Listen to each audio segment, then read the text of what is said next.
そこ落ちてって終わったわ。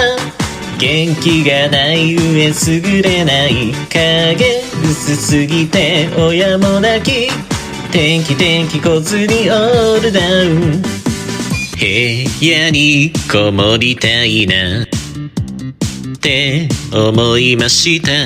光がなくなれば生きやすいのに日比谷で終わるのかなって悟りました。クラスの一軍は今頃ホテルで大乱行。外出た瞬間終わったわ。陽キャが巻いて進めない影薄すぎて気づかない天気こずりオールダウン。